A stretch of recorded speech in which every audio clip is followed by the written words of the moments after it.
वालेकुम dear viewers, आप लोगों को रेस्क्यू 122 EMT कोर्स पे वेलकम करते हैं। और आज का जो हमारा प्रैक्टिकल है वो है ग्लव्स रिमूवल। तो EMT जैसे कि एमरजेंसी में एमरजेंसी डील करते हैं, पेशेंट को डील करते हैं, तो उस दौरान ग्लव्स उनके पास ख़राब हो जाते हैं, ब्लड भी लग जाता है। तो हमारी कोशिश होती है कि वो ब्लड पेशेंट रेस्क्यू की बॉडी में ना लगे। तो वेरी इंपॉर्टेंट है कि हम ग्लव्स को रिमूव कैसे करते हैं, तो ये ज़रूरी है।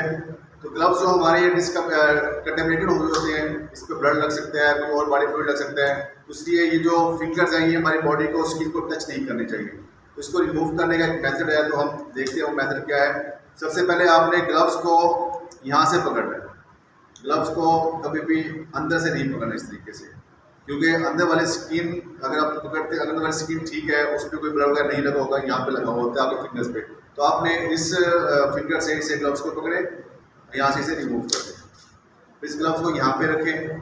उसके बाद ये जो हमारा हाथ है, इस पर ब्लड नहीं लगा हुआ, तो अगर आप ग्लव्स को यहाँ से पकड़ेंगे तो वो कंटेमिनेटेड है, तो आपकी स्किन को ब्लड लग सकता है। इसलिए आपने इसे ऊपर से नहीं पकड़ना, इसे आपने अंदर से, यहाँ से, क्योंकि अंदर वाली जो स्किन होती है ग्लव्स की, उस पर ब्लड नहीं लगा होता। तो यहाँ से इसे पकड़ा है और इसे आप यहाँ से रिमूव कर दें। अब ये जो ग्लव्स हैं, अंदर वाली स्किन है जो मैंने पकड़ी हुई है, यहाँ पे कोई ब्लड भी नहीं था, आउटर स्किन पे ब्लड था। तो इस तरीके से आप ग्लव्स को रिमूव किया करें, जिससे आप लोग ब्लड से और दूसरी इन्फेक्शियस जो सब्सटेंसेस होते हैं उनसे आप बच सकते हैं और आप डिस्पोज कर सकते हैं। Thank you all.